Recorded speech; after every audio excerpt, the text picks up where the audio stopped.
Hello and welcome back to Worthwhile. I'm Angela Kezar and I'm so glad to have you listening. It is a delight to have joining us today, Tilly Dillehay. Tilly is a mother to four, homeschooling pastor's wife.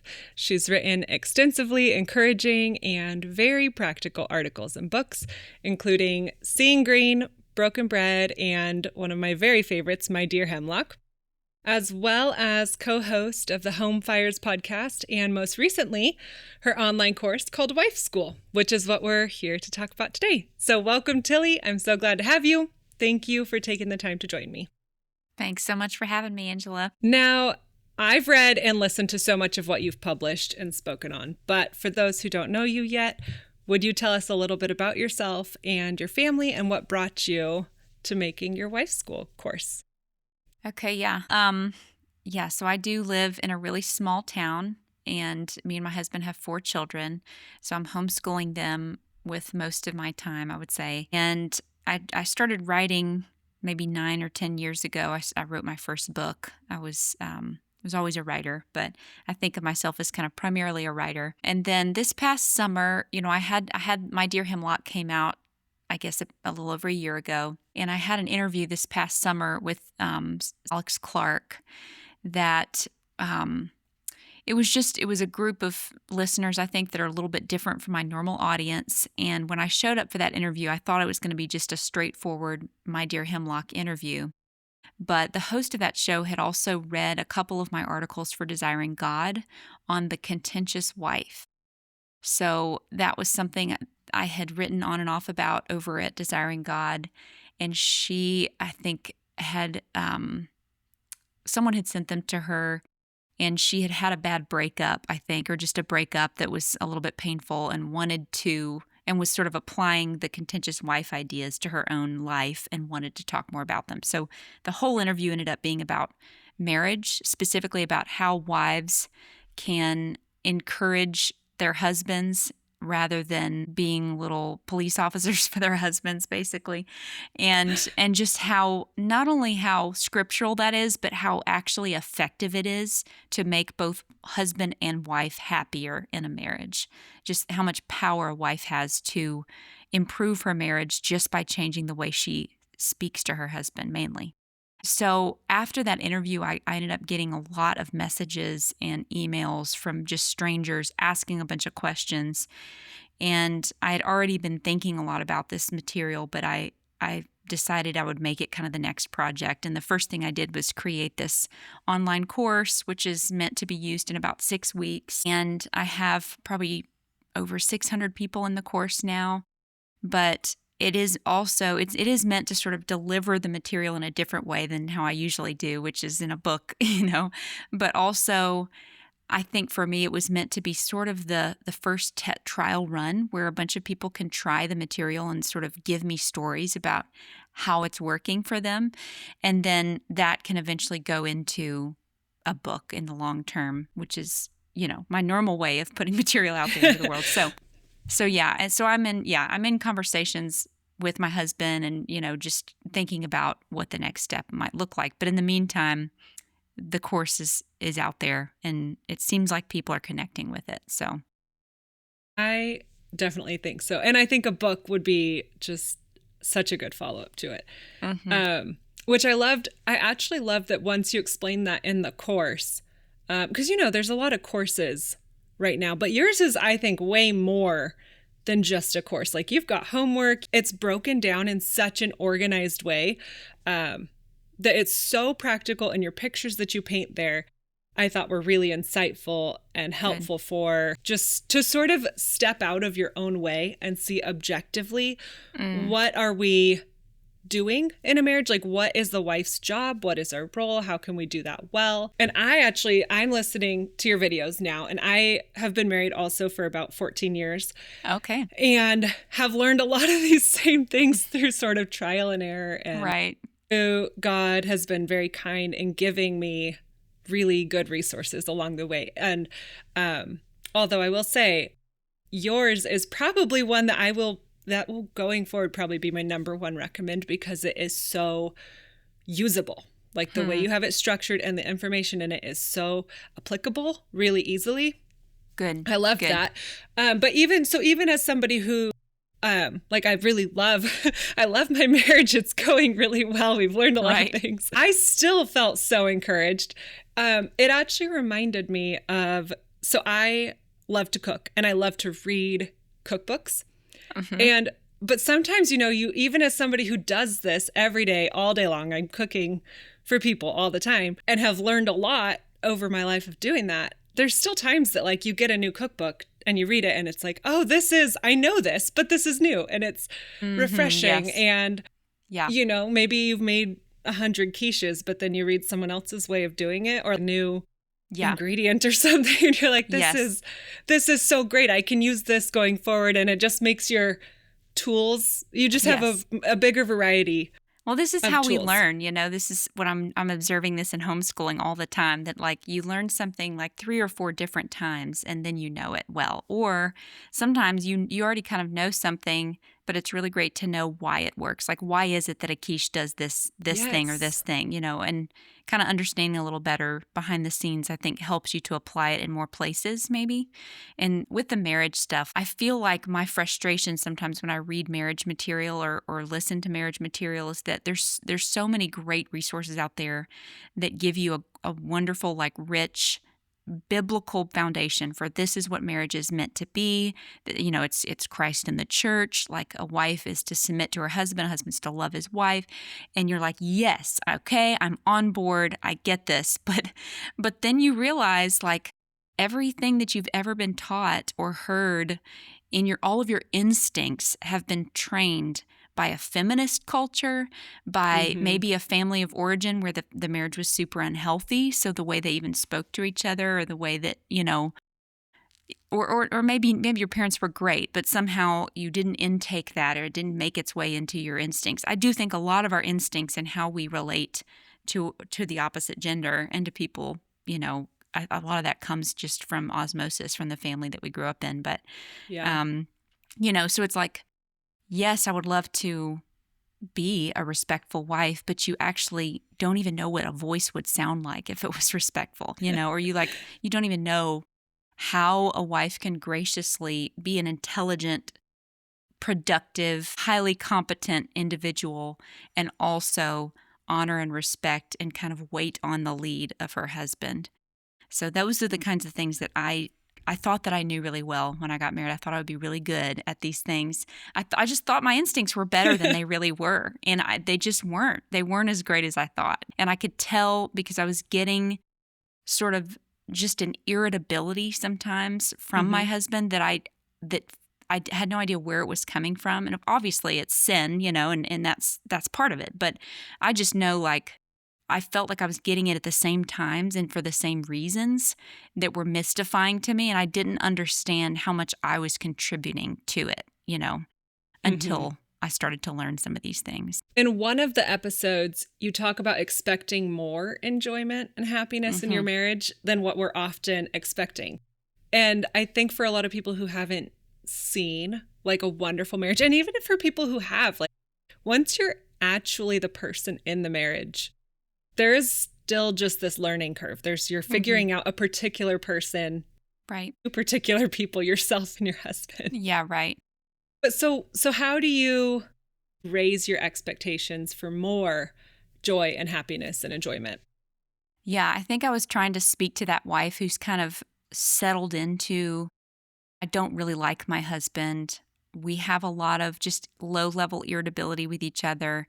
Maybe it's not a huge knockdown drag out issue all the time. We're not great companions with each other, or like we're not super functional with how we make decisions. There's always a little frustration, just awkward push and pull, and at the same time, so those are, on the one hand you can be like, well, that's fine, this is how life is. Like we kind of tolerate each other. We will grow to a slightly rude middle and old age together, you know, always a little bit on each other's nerves, and this is just how life is because we're sinners living together, which is, I think, sometimes also what you will hear from married couples who have stayed together but kind of tolerated each other for years, as you get the same message from them. Or on the other hand, our expectations are also shaped by like this totally bizarre rom-com idealism that I also talk about in that same video, where I'm like, okay, before you get married and even after you're married, you've been very shaped by like the leading men that you've watched for years or read for years. So your Darcy's, your Jim from The Office, your Hugh Grants and your Tom Hanks and whoever, whoever those people are that you grew up watching. Yeah, I think I date myself a lot in that section because I talk about Tom Hanks, which Tom Hanks was like the leading guy that I watched growing up. So he's always like the rom-com leading guy. But but also Jim from The Office. I've seen memes before about The Office, and I saw a meme once where it was a guy posted, if your girlfriend is watching The Office, she's not dating you, she's dating Jim.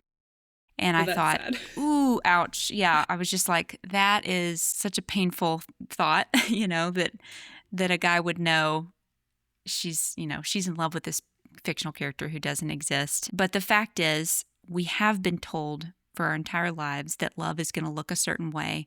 We've been fed the myth of like being in love, capital I, capital L, in love, and that being somehow this really defined but undefinable term in all of the movies, in all of the books, where at some point someone's going to ask the girl like, okay, but are you in love? And the person knows exactly what they're talking about, which to me is like, what are you talking about exactly? Like, how do you define that, this thing that, may change? It's like there's no definition for it, but it's treated like it's a legal term, almost like, are you married? And yet there are people on Instagram who are using in love and similar ideas to in love as more binding, more like actionable, and more of a big deal question than are you married? Like, have you committed your entire life to this person? Because yeah, you could be married, whatever, but are you in love? And if you are, then you stay with that person. Oh, that makes sense, because people do use that as an out, right? They use it as, like you said, more committed than actual marriage. Like when you're married, you are married no matter what your feelings are feeling. That's right. And marriage is an actual definable term where in love is not, and it is a changing thing. Do you feel like people just don't understand love? Like in a non-Christian worldview, it is hard to understand, because I think they're talking about love, like the affection, the feeling of love, versus biblical love, which is giving to someone what God has called you to give them in that relationship. Do you think that just that definition missing is one of the main things we're running into with this whole struggle? I think so. And you may understand that on paper and be like, okay, yeah, I affirm this, but it's still part of your framing of the world on some level, that you are looking at your marriage and thinking like, okay, if I'm not feeling it, if we have an off week, if he doesn't have the same sense of humor as me, if he is ever there's also like the character in all the movies where it's like a perfectly normal great boyfriend character, but he's like responsible and goes to work every day and is interested in his job, and that is a sign that you're supposed to break up with him, in the movie. And you're just like, this is a marrying kind of person, like he's, and there obviously there are other reasons maybe in those movies, but I'm just saying the normal, like the mundane and the sort of non-violent emotion that accompanies normal everyday marriage with somebody, those are all the things that we've been taught to throw away in a relationship. Like those are all the things that we've been taught to totally devalue and say that's not, that's not any of these things are a sign that you're with the wrong guy. So those are kind of two extremes, like having these idealistic movie type expectations for your relationships, but then also just settling into a subpar married life. I think really our expectations should be, yes, the feelings are going to ebb and flow. Yes, you're not going to be married to Mr. Darcy, but you can actually expect that there is a level of kindness and patience and growing affection and respect in your marriage as the years go by, where you can look back a year from now and say things are sweeter than they were Mm-hmm. last year. And you can look back 5 years ago and think things are sweeter now than they were 5 years ago. We know each other better, but also if you learn to be kind and respectful to your husband, you will get some really good fruit. You'll get really good fruit in your own heart, but you're also most likely, particularly if you're married to a believer, you're going to get some really good fruit out of him that you maybe never thought you would see. And I'm just here to say things can be a lot sweeter than you ever thought they could be, especially if you've been living in frustration for a lot of years. Yeah. And so women are really good at telling ourselves stories. I think a lot of women, especially women who are at home, I think it's just sort of comes naturally. You're doing a lot of things where you just have time to think. And we're often known to be thinking through conversations or playing back scenarios. How can we use that to our advantage? And how does that become an area where we can slip into using it to hurt our marriage? Maybe not even intentionally, but how should we be cautious around the stories we're telling ourselves about our husband? Yeah, so we are constantly kind of narrating the story of who our husband is, what our marriage is like, and then what our life is like. And I don't know how close a connection I made in the videos. I know that towards the end of Hemlock, there's a chapter talking about just gratitude and how the patient in that book figures out that all of her life is an opportunity to be overwhelmed with gratefulness for every single instance of God's kindness to her and all the evidence there is in her life of his kindness and goodness. Or everything in her life can be further evidence to her that she's unloved, overlooked, and basically deserves so much better than what she's getting, you know. And I would say if you learn this lesson, you should be learning it with both your husband and with God at the same time. Because what you're learning to do is to wake up every day and say, I'm not passively just letting stories come through my mind. I'm waking up today to tell myself the story of what is true about what God has done for me, and also to tell myself a story of gratitude for the good things that my husband is doing. Like, he is going to work today to support me. I'm able to be here in this home under this roof because he's going to work every day to support me and maybe these kids. He came home to me tonight instead of being drunk in the pub or whatever. Like, how many women would have been so glad that their husbands if they would just come home at the end of the workday? You know, he takes us to church. Like, how many women are waiting year in and year out for the day that their husband will go to church with them? So just training yourself to watch for and tell yourself a story about how fortunate you are to be married to a man who does what he says he's going to do in these particular areas. Every husband that every woman has is failing in some area of life. Like, he is not great he's not a reader, you know, he's not a studier.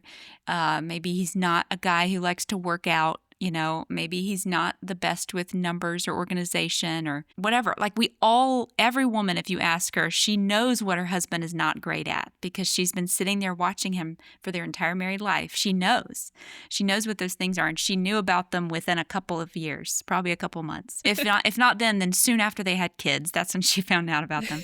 But the thing is, like, she knows those things, and your flesh naturally wants to know about those things. Like, your eye is drawn to the less than perfect, not just in your husband, but in your kids too. And you have to train your eye to look instead at those things that are good and lovely and commendable, and then commend them. And also tell yourself the story about what those things are throughout the day. Yeah, do you think, I've heard the phrase, I think it's love bestows loveliness. And I think, does that apply here? That the more you see the good in your marriage, the more you will get more of that. Really, like, you're going to get more of what you're what you're feeding. That's right. You get more of what you're feeding, for sure. And when he starts, so there's the level of just your thoughts, because everybody knows what it's like when he walks in the room at the end of the day, or just in the evening at some point. He walks in the room and you've been telling yourself the story about how ridiculous it is that he still hasn't fixed the toilet and it's been broken for 2 weeks. Just when you've been telling yourself that story, he has no idea what story you've been telling yourself, but he's still going to get the cold reception based on what story you've been busy, weaving for yourself at the kitchen sink. Mm-hmm. And it's like, why not use that? Take that thought captive and instead prepare your heart to love him well by telling a different story that is also true. That's the other thing, is recognizing like you're not lying to yourself about your husband. You're not making up things that are not true about him, but you are taking a lot of things that could be viewed from a negative or a positive perspective, and you're choosing to look at them from a grateful perspective. Like the same behavior of his, like he took the kids for donuts, could be an opportunity for gratitude that he cares to go do things like that with your kids, or it could be an opportunity for you to weave that I can't believe he's giving them sugar, narrative. So there is so many things are like that, though, where there's a positive spin and a negative spin. And I say that as a former journalist, which is what I say in this part of the chapter, is that journalism understands this, that every single journalist is biased and chooses which details to include and which not to include, and then how to even tell the story. Every woman is a journalist. Yeah, that is, I think, so foundational, so important. Makes a big difference. Mm-hmm. Would you say that there is a big effect on a man to hear that his wife believes in him and trusts him? Absolutely. I mean, I think this is like the food and water and air of his life in the marriage, at least. This is so fundamentally important for a man to hear from his wife. If you think that he doesn't care what you think, A, you are super wrong. And B, it is possible that he's been getting tiny little bits of negative feedback from you on a regular enough basis that he has shut down the part of himself that's receptive to what you think, where he has said, okay, I cannot handle that rejection, those little tidbits of rejection. I know what she thinks of me, and I'm going to have to shut that down in order, just for self-preservation, because their sensitivity to your opinion is much higher than you might think it is. But the fact is, the power that you have to speak energy and life and motive, like his engine gets stronger. He's like, what can I do? He's looking around, what can I do to hear more about what she thinks about how grateful she is that I went and did this thing or did that thing. You just, there's no better way to power up and level up your husband than to praise him as often as you can. Mm-hmm. And thank him. What about the women who hear that and they do that and they're trying it, but they're not really comfortable giving him the reins, so to speak? The analogy I thought of, and I actually realized I don't even know if this is how these cars work, but I have those driver's ed cars where the student's driving, but the teacher has like a brake on their side still. What do you think about the woman who hears this, but they're still like, this is great, he can do that, and I will praise him, but also I'm keeping the brakes on my side. I need to be able to control this in the end. Is that more detrimental than women think it is, if they still feel like I need to just have my hand on the reins so that I can manage this if things go sideways? Absolutely, yeah. So there's another element of this beyond praising and saying thank you, where you have to learn as a wife to take your hand off the wheel and see yourself as not needing to control him, and also your main job is not to prevent mistakes from happening. And I think that's one of the things that is really difficult, especially for women who are maybe more fear oriented or more control oriented, or maybe who have been been the boss in like professional situations. I was just talking to a friend today who was a boss, and then she got married and realized my husband doesn't want me to be his boss. In fact, he finds that very offensive when I try to boss him. But just recognizing you probably cannot prevent mistakes from happening. And even if you could, the cost to your relationship is so high when you try to prevent mistakes from happening by controlling him, by telling him how to do something, by trying to get out ahead and make decisions that really he's the one who needs to be making, by doing a lot of telling him how you would do it, or there are a lot of ways we do this. Yeah, that's a really good analogy, though, because I think I've used cars here and there as an illustration. So the driver's ed car where you've got a brake, that's funny. That's funny.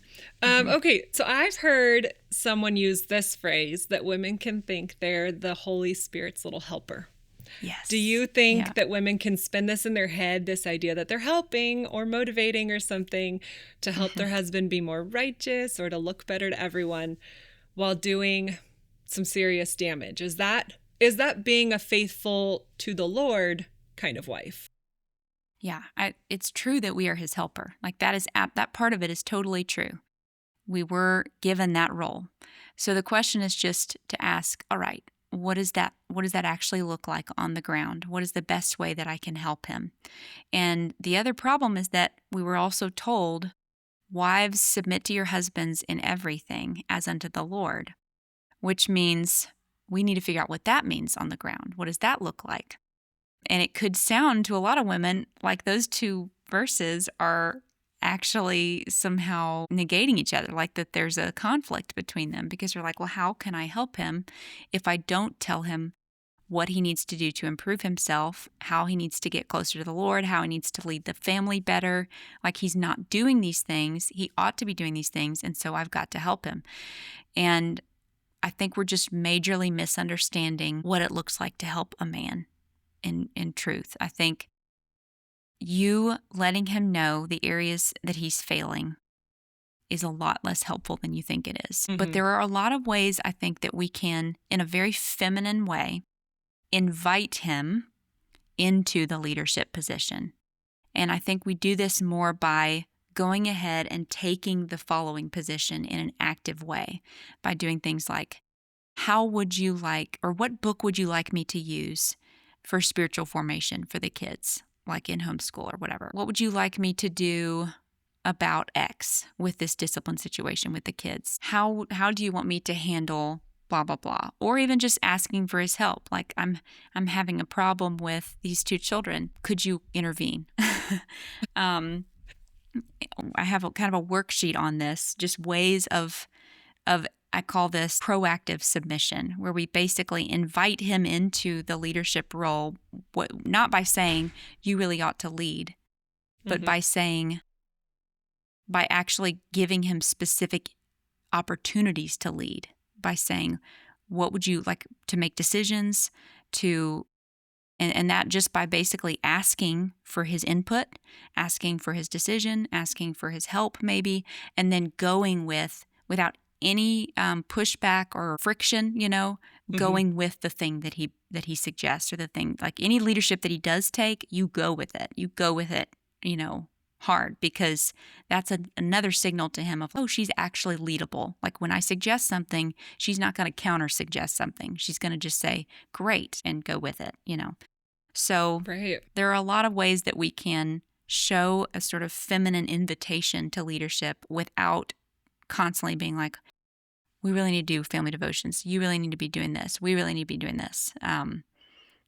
Yeah, that just quickly turns into nagging, even if it started out with a good intention. Okay, so when the Bible says for a woman to win her husband without a word, how does a wife win her husband without a word? And this is one I've talked to many women over the years with this one. I love that verse.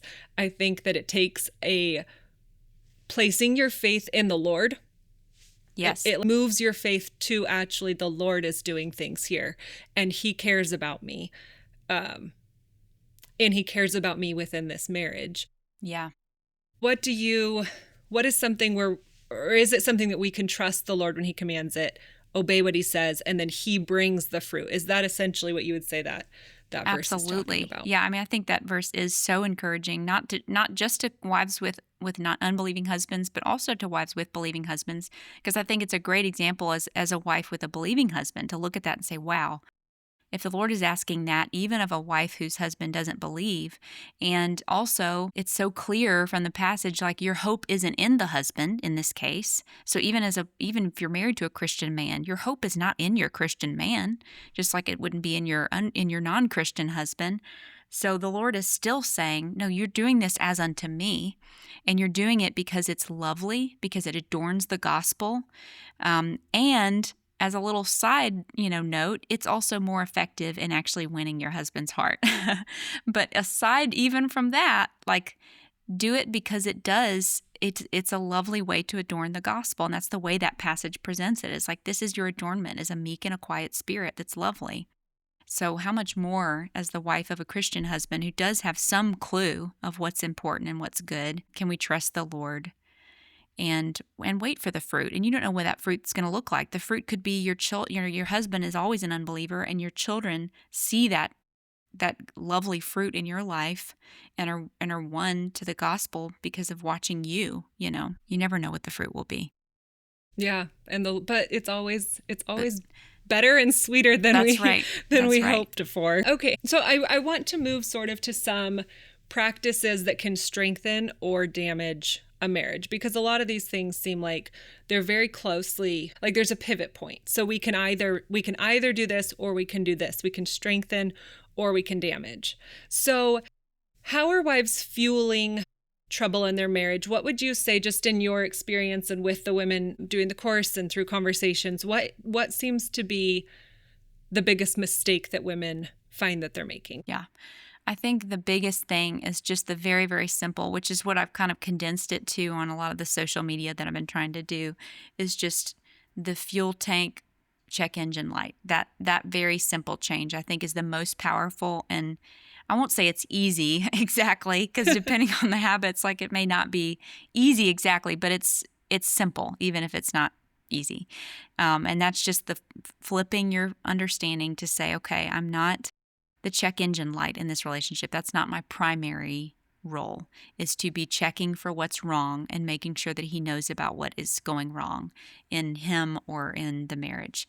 My primary main job to focus on, at least, is I'm a fuel tank. Like, I bring fuel of rest and joy and encouragement, and I can make the engine go so much better and faster that way than by beeping constantly. There are several other little pivot points like you're describing, but I think that's probably the biggest and simplest. I love that. And I love your the words that you use, the fuel tank wife or the check engine light, because it's easy to remember and to apply quickly in those times where you do have to decide, what am I going to do right now? Which direction am I going to go? I love those little handholds. What about a wife who feels like she's doing it? She feels like she's giving a lot of good feedback and respect and doing the motions, but he knows and she knows that it's not genuine, or that this is through gritted teeth kind of a thing. How do we as wives cultivate a true, deep, and settled respect, like a real respect, not just a surface level? Well, you got to give it a little bit of time, I think, first of all. But also, I would say, like, while you're focusing on this sort of fuel tank thing and on the submission rather than control thing, on the other side from this, I would say at the same time, you also need to be cultivating this I need to learn to enjoy life independently of what my husband is doing today. Like, yes, I do. It does affect me a lot, like what he's doing or not doing, whether he brings flowers or speaks kindly or whatever. Yes, but I have a spiritual life that needs to be separate from him. I have things that I enjoy doing, like taking a walk or taking a nap, or reading a book. Like, there are things you could call this self-care if you want to call it that, but there are things we do that are not dependent on him, but are us just saying, I am a person, but before God, and he is not responsible to make me happy. I have to know how to be happy without requiring that he make me happy. Does that make sense? Totally. So some of this is just like learning to smile when you've been in this mood or state for months and months and months, maybe hormones are part of it, or you're like, you've been tired with little children for 6 months, and you suddenly come up for air and realize I have a little fussy face on all the time. Like I'm always frowning all day long, and just realizing like no one can make me smile. I'm going to have to decide. I'm going to just artificially smile more, and hormones come in to support that. Like a lot of things change when you decide, okay, I'm going to have to smile. So I do think like the words that you're saying to your husband, saying these things with a smile, maybe it feels forced, maybe it feels a little weird, but I can just say your emotions follow behavior, just like behavior follows your emotions. So a lot of the way that you feel can change depending on how you're acting. So, and this is against everything we've been taught since we were little, that like you have to act how you feel, you have to express your emotions, or else you're going to be ruined in some way. Like that just hasn't been my experience in life. So no, the emotions usually don't lead us to bright and cheery places all the time on their own. Right. It's just nice. It's nice to know like, oh, okay, I don't have to act how I feel. This is something I tell my little girls. You don't have to act the way you feel. You can smile. And it does tend to help the way you feel. Right. So, and it actually is not a false, like it's not a lie. It's not to a just lie. smile. It's choosing, especially because as Christian women, we're by doing that, like the unspoken part of that is what we talked about at the beginning. You're actually you're choosing, affirming something that's true. Yes. You're choosing to be joyful about whatever's in front of us. Yes. And then, like you said, as soon as you do that, as truly, once you're aligned with the Lord on that he gave me this, I'll be thankful for it. Then yeah, the emotions, the feelings follow right away. And at least in my experience, there's nothing in the world that a husband loves more than a fun wife. Yeah. I mean, it's true. Like they're going to look forward to coming home to a person who is smiling at them, when they come in the door, like happy to see them. I don't know any person who, I'm sure he can muscle through it. Like he can rise above, he can come and serve when he gets home and help you out, especially, it's been a hard day. But if that's not what he's used to seeing, he's used to seeing a cheerful woman when he comes home. He has so much more of this isn't normal. I need to do something to help with this or to change this than if every day when he comes home, what he's met with is a terrible day again. Like, could you please just do something about, just that greeting. Like if that's what he's used to, then there's no, like, you begin to think there's nothing I can really do to change this person's base level temperament. This person is generally just kind of unhappy and difficult to be around. Our pastor often says that we should treat our spouse, in our case, our husband, as more than a friend, but never less than a friend. Yeah. And I think that applies directly to this. Like, would you treat your friend that way when they... Right. Yeah. Like if your friend walked in the door. Would you be that? Yeah. Would you be that kind of a friend to a friend? Yeah. It's such a funny thing that we can get. We know that. We would just intuitively know it in a friendship, but then we forget in a marriage that a marriage is never less than a friendship. It's always should be more. And like this is, in many ways, this is a measure of what kind of person you are. Like, have you learned to love the people who you actually live with? And how much more that says about you than whether you're a good friend to other women. I mean, you could be both, but I'm just saying, if you haven't learned. Yeah, if you're practicing that in your marriage, it probably makes you a better friend too. Everywhere. Yep. Okay, so I'd like to, just as we wrap this up, this one is for the young women who I know are listening, who are newly married. And that's such a fun time, a huge time of learning. And I remember so many things, and I needed your course. But to those young married women, what are the top things they can do today to set their marriage up for a huge success? Like, how can they really lay the groundwork, get the soil right in the garden now, if they have the opportunity? Yeah, I think this is such a great time for you to start setting these habits in place of how you speak and also how you, particularly in those first couple years, how you refrain from going in and saving him from mistakes. So, this is the time to be like, okay, socially, he's going to say things that embarrass you. You don't need to go back and lay the groundwork about what he said wrong at the party. Like, this is the perfect time to not do that. And just as you are learning, he will learn things, and you don't have to be the one to teach those things to him. And things like, money management or work related things or whatever, they're fixing the car. Like, there are all kinds of things that you can step back and let him learn or do and not try to manage. And early in the marriage is when the habits are getting set for both of you, of like him being like, okay, no, she's not going to let me do that by myself, or she's going to come in and plan all the dates, so that I'd never get a chance to plan them. When you have kids, the stakes go way up, where suddenly both of you realize, oh, this really matters now. Like, these decisions can actually hurt people, or change the way that our home culture is. Like, these things matter. And that's when you're going to be tested on a next level way. But you can still be practicing those things really early on, and then do a refresher on the things when the first children come, because that's when you're going to really be tested, and when it's going to really matter that your husband see himself as a leader in the home. Great. Okay, one final question. If a wife really takes these things seriously, cultivating respect, encouragement, gratitude, believing in her husband, what kind of marriage do you think she can hope to have? And obviously the fruit will vary, but say 20, 30 years down the road, what is she aiming for? So I just had a couple over for brunch on Saturday who have been married for, I think, more than 35 years. I actually didn't ask them how many years it's been, but I've known them for a long time. They've been married for a long time. And they are the kind of couple who they hold hands when they're sitting on the couch near each other. They speak so respectfully and kindly to each other. They go for walks together. They love to travel together. Like, they're in the time where the hardest season of what they went through together is over. Like, their children are mostly grown, but they've been really tested during those years. And on the other side is sweetness and mutual trust, and respect. He knows that even when the stakes are really high, she's going to trust the Lord enough to trust him to make decisions.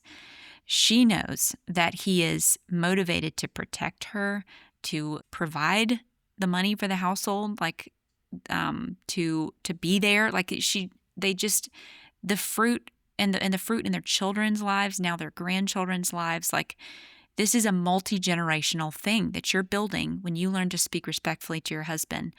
So just even if you are married to an unbeliever and you have a different kind of legacy, just recognize, if you don't leave anything else in this world, leaving a history of being a respectful and kind wife is probably the most powerful thing that you can do. And I can't overestimate enough what a big deal this is. Well, thank you. I love that, and I look forward to that, and hope that this blesses so many families and really creates this culture of women who are serving and loving their families well. And I think that you and everything that you're teaching is a huge push in that direction. So thank you for all that you're doing. I appreciate your work, and I know many other people will. So thank you for your time today, and thanks so much. I look forward to the book and to other things to come. Okay. Have a great day, Tilly. That was such a helpful, wonderful conversation. Tilly is just a joy to speak with and such a blessing. I'm so thankful that she took the time to come on this show and share with us. I'm so grateful for her work, and I hope that this will serve many women of all ages and lengths of marriages and situations. I think what I kept coming back to is just how much of our marriages are built in the really small, simple, although not easy, but simple little choices that we're making constantly. The lens that we think through, the way that we're speaking, our posture towards our husband, it all adds up over time. We are being shaped every day as we go through these things into women who can be such a blessing to our families. And like I said, none of this is complicated, but it does take intention and practice. It takes asking for forgiveness, learning, growing, going to the Word, and looking to the Lord to grow us as women and as wives to our particular husbands. I also just want to say Tilly is such a wealth of knowledge on this topic. She has spent years thinking, writing, and teaching on these things, and it really shows in how clear and practical her encouragement is. If you enjoyed this conversation, I would really recommend her wife school course. I'll have that linked in the show notes so you can easily find it on her website, and it is full of wonderful information, really easy to use. It's a great biblical resource for all married women, young and old. And for those of you listening, if this episode was helpful to you, it would mean so much if you shared it with a friend or took a minute to leave a review. That's how this podcast reaches more women, and I'm really grateful when you do that. Thank you so much for being here and listening. Blessings on your week, and I will talk to you again soon.